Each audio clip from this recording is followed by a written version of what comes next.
Hello everyone, thanks for dropping by. That's the latest and greatest Bentley Continental. It's got a V8 and it's got an electric motor as well, so you could say it's a hybrid, designed to cross continents. Would I one of those if I had that kind of lifestyle and money? I don't know. I certainly wouldn't have that in blue. As you know, I don't like blue cars. But it's just a nice car if you want to go a long distance in comfort, but there's other equally nice cars in that category that's available for people with that kind of money. Anyway, enough about that. As you know, the US election is the event of this year, and everything is focusing on the big showdown between Donald Trump and Kamala Harris as to who's going to be the next POTUS in the Oval Office. Now, there's going to be a sort of MGTOW-ish type of influence in this election. As looking around, I found this. As you can see, it's the New York Times. This was done on August 16th. Now, I don't know what way the New York Times leans, whether it's a leftish piece or a rightish piece, but as you can read, manliness, cat ladies, fertility panic, and the 2024 election, written by this guy, Ezra Klein. And it says presidential elections are too vast and complicated to be about any one thing. Well, there's only one thing that moves an American election, and that is the economy. Jimmy Carter said that. And he says, but they're sometimes more about one thing than they are about two things. The 2026 election was about immigration, and the 2020 election was more about Donald Trump and what kind of country America was or would become. And it goes down, Donald Trump and in Tin Waltz will have two different but very archetype stereotypes. Visions of what it means to be a man. Trump's pitch is built on what I would call almost cartoonish. That could mean that New York Times is leaning to the left. Overperformance of masculinity, which is aimed at alienated young men. That's the first hint. And Hulk Hogan on the night at the convention puts a sharp point to that. And then it goes down, more yada yada. To understand the elections, you need to swim in the same ideological currents that most people don't understand. But there are people who spend a lot of time in these waters. Now, this is just a taster. Looking at further, I found this as I realised Wired is a left-leaning publication from what I noticed. As you can see, the Trump campaign rhetoric about women sounds a lot like Andrew Tate's, as the Trump campaign overtly appeals to the manosphere. A Wired investigation shows that the view of women espoused for alleged rapist and trafficker Tate matches perfectly with that of Trump and his allies. So you can see what the technique is and the plan to link Trump with Andrew Tate, the same ideology. It says, when U.S. Senator J.D. Vance, an Ohio Republican, was rolled out as former President Donald Trump's running mate last month, the move has several seeming aims. It was a nod to rich supporters like Vance's patron, Peter Thiel, never heard of him, a way to present the electorate with a more useful face than Trump's and play for the working class voters with whom Vince grew up, as he wrote about his best-selling book, Hillbilly Elegy. And then it goes, all this almost immediately undermined when comments Vance made in a Fox interview claiming the country was run by childless cat ladies who are miserable at their own lives and the choices they've made. Well, they're doing that on TikTok. And it quickly became clear more where that came from. And then more yada yada yada. And Vance in his Trump campaign has missed these remarks out of context, but like many other comments related to women, that Vance, Trump and their allies have made, they do not exist in a vacuum. In fact, they almost perfectly echo the rhetoric of Andrew Tate. So they're trying to link Tate's viewpoint with the Trump campaign. And it says, Tate has called women who don't want kids miserable, stupid bitches, while telling the misogynistic Fresh and Fit podcast in an episode now deleted from his YouTube channel that life without children is inane and pointless. You sit here and generally think you're going to work your ass off through your fertile years, and by the time of 54 you're not going to be suicidal along with a cat, then you are dumb. He's a bit crude, but he's got a point. Women devote their most fertile years to the company machine, and the company doesn't give a damn about you. You're just a cog in their machine. And then they reach the years when they struggle to have children, and they start getting upset that they've blown their chances of children and a family. And then it says, Trump, for his part, reported to have repeatedly called Harris a bitch. In private, he has called women dumb, as well as crazy and low IQ on multiple occasions. However, if you go down, Trump has empowered women throughout his career as a businessman and in politics, promoting women to senior roles in both his company and campaign. Caroline Leavitt, National Press Secretary for the Trump campaign, told Wired, labelling the premises of this article outrageous. So, and then more yada yada yada yada yada. And then Trump's campaign managers have outlined his strategy secluded mega sympathetic voters who have proved difficult to engage, as the Atlantic put it, as one of the campaign primary messaging targets. And then that's it. Now, I found this. This was done on, where is it? August 28th. Fast forward to September 4th. This is an Indian site. Because all the articles below this one are relating to the Indian subcontinent, as you can read. US President election Donald Trump is going all out for macho vote against Kamala Harris, and it's working. It's an Indian publication because she is a Indian, because there's pictures of her dressed in Indian gear with Indians, and she's a convenient black, you should say, to get the black vote in America. Even though some black people, I've noticed in comments, are going to be voting for Donald and not her. And it goes, the real estate tycoon and president has long crafted an often cartoonish, hyper-masculine image, most controversially including bragging about sexual assault. And once more, this is going back to this article, so they must have read it and taken notice. Hey up, Mint Poll. What motivates you to support local vendors? Support your local economy, as you should. Not signing up for that. Bugger off. Sorry about that, people.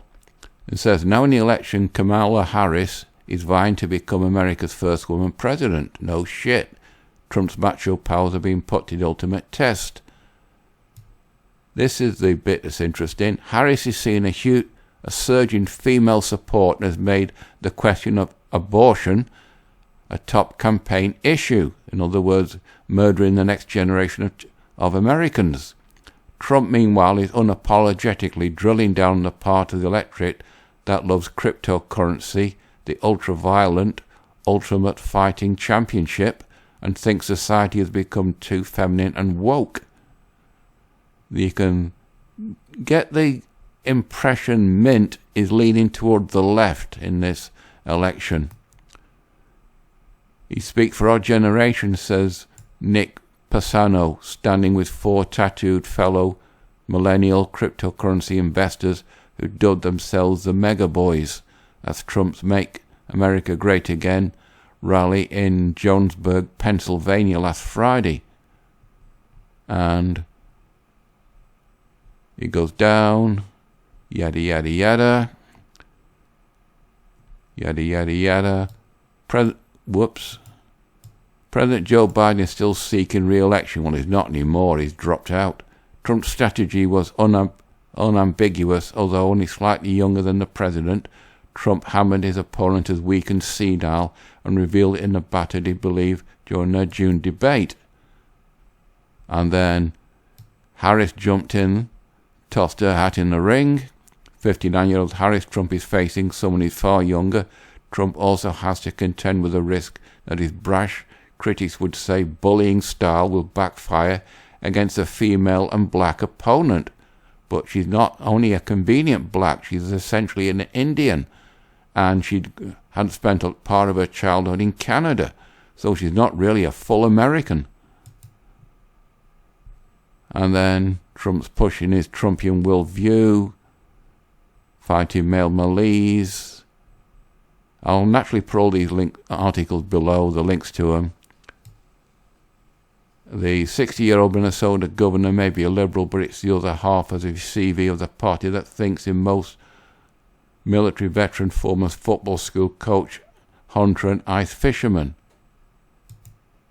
Harris has so far notably avoided anchoring her campaign around the historic goal of the first female presidency, and Democrats hope her earthly running mate Tim Walz will help balance the ticket in the gender wars, which is this guy, 60-year-old former Minnesota governor.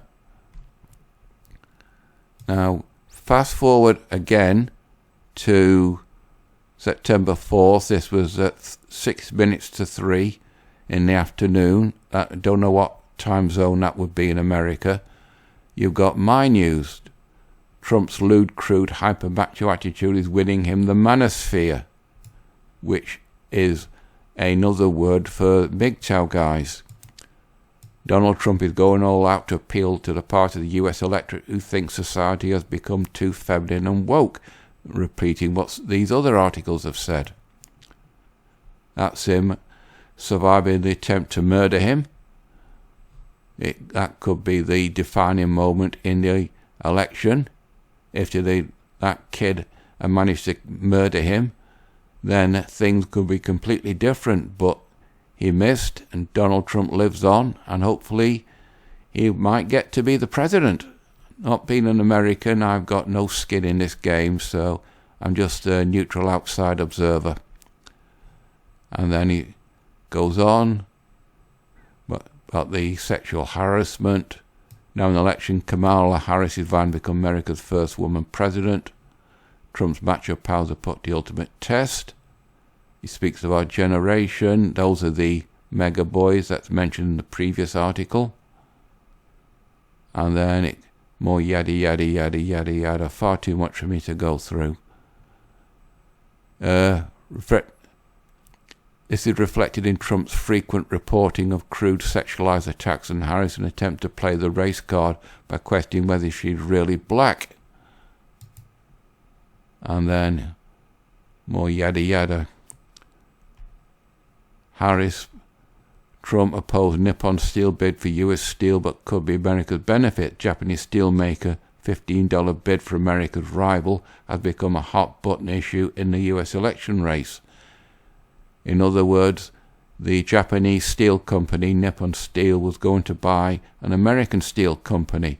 No doubt the jobs that's in America and that steel mills would go overseas. And then even Bloomberg has got in on the act. This was done on 5th of September at 25 past 6 GMT. That's Greenwich Mean Time. That'd be over here. That'd be New York's 5 hours behind us. So almost 1:30 in the afternoon in New York. Why Trump is entering the podcast manosphere. Young men listen, but will they vote? The MGTOW men Well, most American men are familiar with the MGTOW philosophy, so that could be a nod towards them. And then it goes, fairly conventional media case flattering along in the truth investor needs a turnaround and fast. Former president has attempted to reclaim the lead he once enjoyed in the polls, seeking out audiences with controversial podcasters and influencers who cater mostly for the taste of very young men and boys. Once again, we're going back to this, Andrew Tate. And then Trump sat down with Freeman, a comparatively snappy 46 minutes back and forth. I've not watched any of this. And then more yada yada yada.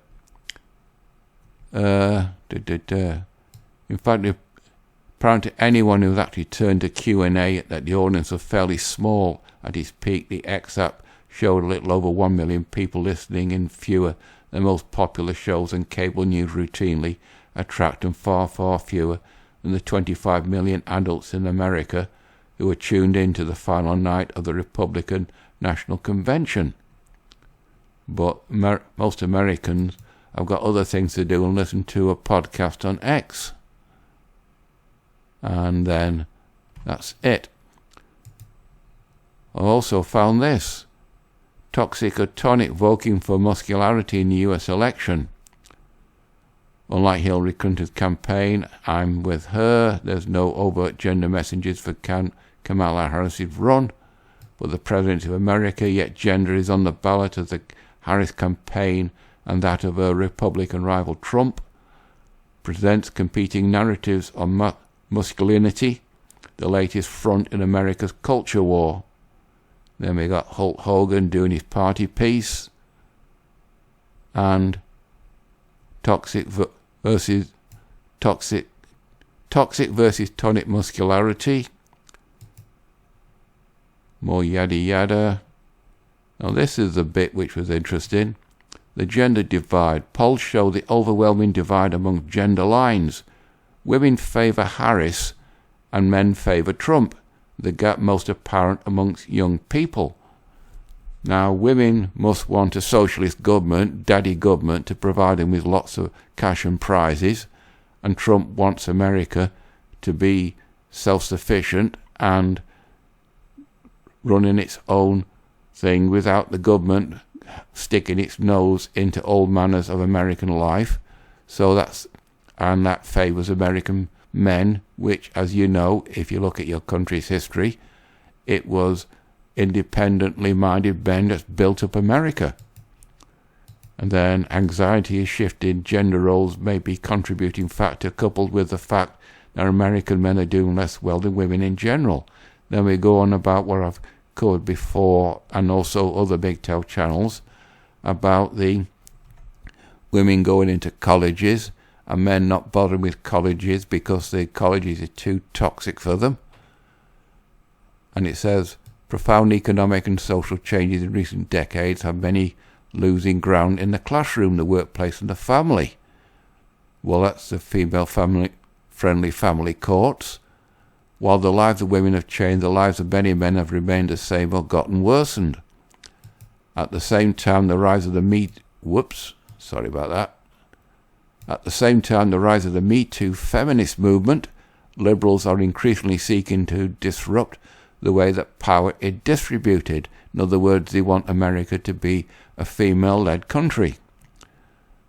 These conversations can be alienating for some men. There's a sense that their masculinity and their manhood are in some ways precarious, and that they need to reassert or reclaim that power has been threatened or lost, she said, which is a load of bollocks. No mention that women have been just too picky with the feminine, the empowerment, you go girl, and all that nonsense. And it says, male grievance. The Trump campaign has been aggressively courting male voters through what's called the manosphere, online forums, and male-centric audiences that promote masculinity and, in many cases, opposition to feminism. So this election is essentially a feminism versus MGTOW election. Not directly, but the undercurrent leads to that way that all these articles seem to be pointing towards. And then it goes, Harris bets on reproductive right while Trump plays. That's what's going on before. Harris is in favour of abortion and Trump is favour of the family and children. About Europe, the Norrises and that. And that's that Vox. I've found this. This is a podcast. This was done on September 8th. It's Trump tours the manosphere, Russian funds, mega influences. You notice they're playing the Russia Gate card again. And Hawk Tula Girl cashes in. I don't know. It's essentially a podcast. I've not heard it, but take notice of the person, Jon Favreau. Now, is that the Jon Favreau from who used to work at Lucasfilm, who gave us Iron Man and Iron Man 2 and the decent Star Wars stuff before Disney screwed it up, or another Jon Favreau? You tell me. But anyway, this,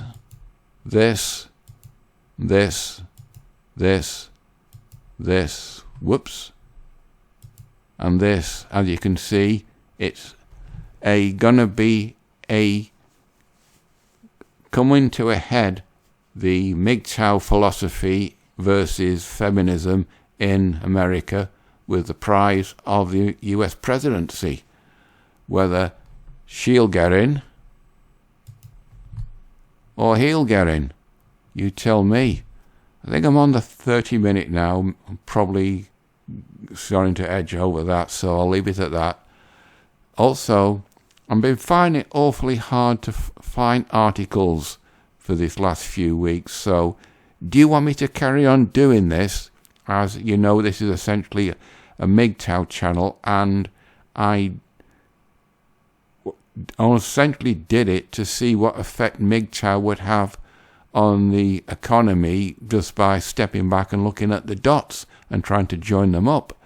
I've got another channel on my account at YouTube called Silver Skier, but I won't be putting that until I'm actually learning how to ski.